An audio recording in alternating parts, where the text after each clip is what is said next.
ఒక మహిళగా మీరు వాళ్ళ 6 గ్యారంటీల గురించి ఇందాక మాట్లాడారు.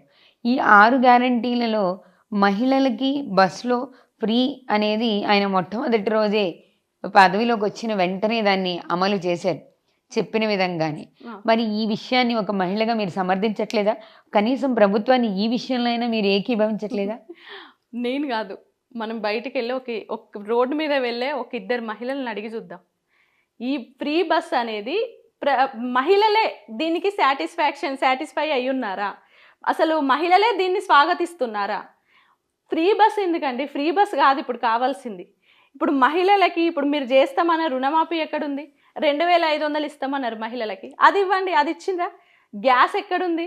ఏం లేదు. వాళ్ళు చేసింది ఒక ఫ్రీ బస్ అని చెప్పేసి ఈరోజు ఏదైతే ఆర్టీసీ సంస్థని ఈరోజు ఇంకా వెనుకబడిపోయింది. దాంతోపాటు బస్సులు కూడా లిమిట్ చేసిండ్రు. ఎక్కడ ఈరోజు రోడ్డుకెక్కి మహిళలు ఏడుస్తున్నారు. ఈరోజు విద్యార్థులు ఏడుస్తున్నారు. విద్యార్థులు కూడా బాధపడుతున్నారు. ఎందుకు విద్యార్థులు? ఎందుకంటే బస్సులు లేవు. గంటకు అసలు అంతకుముందు అర్ధగంటకు ఒక బస్సు ఉండేది. ఇప్పుడు 2-3 గంటలైన బస్సులు లేవు. మనం బస్ స్టాండ్లో చూస్తుంటే మహిళలు నిజంగా బాధపడుతున్నారు. వీళ్ళని ఫ్రీ బస్సులు ఎవరు పెట్టమన్నారు? ఇప్పుడు 2-3 గంటలకు బస్సు ఒకటే ఎవరు ఏమన్నారు? మాకు ఇంతకుముందు లాగానే ఉంటే ఇప్పుడు ఫ్రీ బస్తో అయ్యేదేముందండి? ఇప్పుడు నేనే ఉన్నా, సాధారణ ఇంట్లో ఉండే మహిళలే ఉన్నారు. నెలకు ఒకసారి బయటికి వెళ్తారేమో వాళ్ళు. నెలకు ఒకసారి వెళ్ళి వాళ్ళు బయటికి వెళ్ళేదాన్ని నువ్వు ఫ్రీ బస్ ఇచ్చినావు.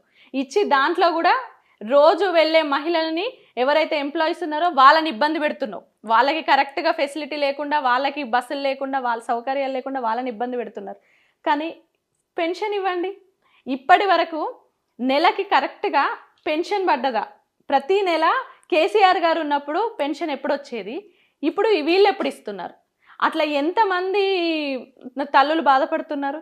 ఎక్కడికి వెళ్ళినా కూడా మాకు పెన్షన్ రాలేదమ్మా. వాళ్ళు ఆ వచ్చే 2000 పెన్షన్తోని వాళ్ళ మందులు కానివ్వండి ఎన్నో 2000తోనే వాళ్ళ జీవనాధారం. అలాంటిది వాళ్ళకి పెన్షన్ ఇవ్వకుండా ఆపేసి ఈరోజు ముసలోళ్ళని బాధ పెడుతున్నారు. అది కరెక్టా? మీరు ఇస్తామా 4000 అన్నారు. 4000 ఇస్తున్నారా? ఇప్పుడు వాళ్ళు 8 నెలలు అవుతుంది కదా. 8 నెలల్లో 4000 ఎన్నిసార్లు ఇచ్చిండ్రు? మళ్ళీ కేసీఆర్ గారు ఇచ్చిన 2000. అంతే తప్ప పెన్షన్ ఇలా వాళ్ళ 6 గ్యారంటీలో వాళ్ళు చేసింది బస్సు ఒక్కటే. ఆ బస్సు కూడా తెలంగాణ ప్రజలు కానివ్వండి, మహిళలు కానివ్వండి సాటిస్ఫాక్షన్గా లేరు. అంటే ఇప్పుడు వాళ్ళు దీపం పథకం కింద గ్యాస్ ఇంతకు ముందు కాంగ్రెస్ నాయకులతో మేము మాట్లాడిన సందర్భంలో వాళ్ళు చెప్పింది ఏంటంటే, దీపం పథకం కింద మేము గ్యాస్ 500కే ఇచ్చాం. అంతకుముందు 950 రూపాయలు, 1100 అయ్యే గ్యాస్ని ఇప్పుడు 550 రూపాయలకే ఇస్తున్నాం కదా. 200 యూనిట్ల వరకు ఉచిత కరెంటు కూడా మేము ఇస్తున్నాం కదా. ఇంకా వాళ్ళకి ఏం కావాలి? మేము ఇవి చేస్తుంటే కూడా చెయ్యట్లేదని అసత్య ప్రచారం చేస్తుంది బీఆర్ఎస్. ప్రభుత్వంతో కలిసి నడవట్లేదు బీఆర్ఎస్ అంటున్నారు. 200 యూనిట్ల వాళ్ళ కరెంట్ ఏదైతే ఇస్తున్నారో దాన్ని ఎప్పుడు మేము సమర్థిస్తామంటే 200 వాళ్ళ యూనిట్లలో 201 వచ్చిన వాళ్ళని కూడా నువ్వు బిల్ వేస్తున్నావు. అట్లా కాకుండా 200 యూనిట్ వరకు మాఫీ చేసి మిగతా ఎంతైతే పైన అయితే ఎంతుందో అంత కట్టించుకోవాలి. అట్లా దీంట్లో కూడా ఎన్ని లిమిటేషన్స్ అందరికీ కాదు. మన రేషన్ కార్డు ఉన్న వాళ్ళందరికీ అన్నారు. దాంట్లో రేషన్ కార్డు ఉన్న వాళ్ళు 80,000 మంది ఉంటే దాంట్లో వాళ్ళందరికీ కూడా రావట్లేదు.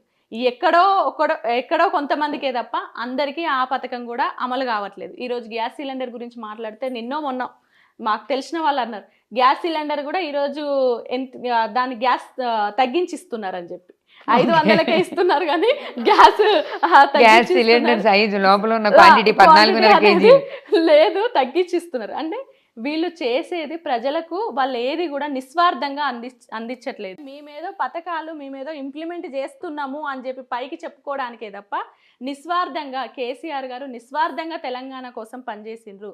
తెలంగాణ ఇప్పుడు ఏదైతే కేసీఆర్ గారు తెలంగాణ కోసమే బ్రతుకుతున్నారు, తెలంగాణ కోసమే బ్రతికిండ్రు, తెలంగాణని నెంబర్ 1గా చేయడం కోసమే నిస్వార్థంగా పనిచేసిండ్రు కేసీఆర్ గారు. కానీ వీళ్ళు అలా లేరు.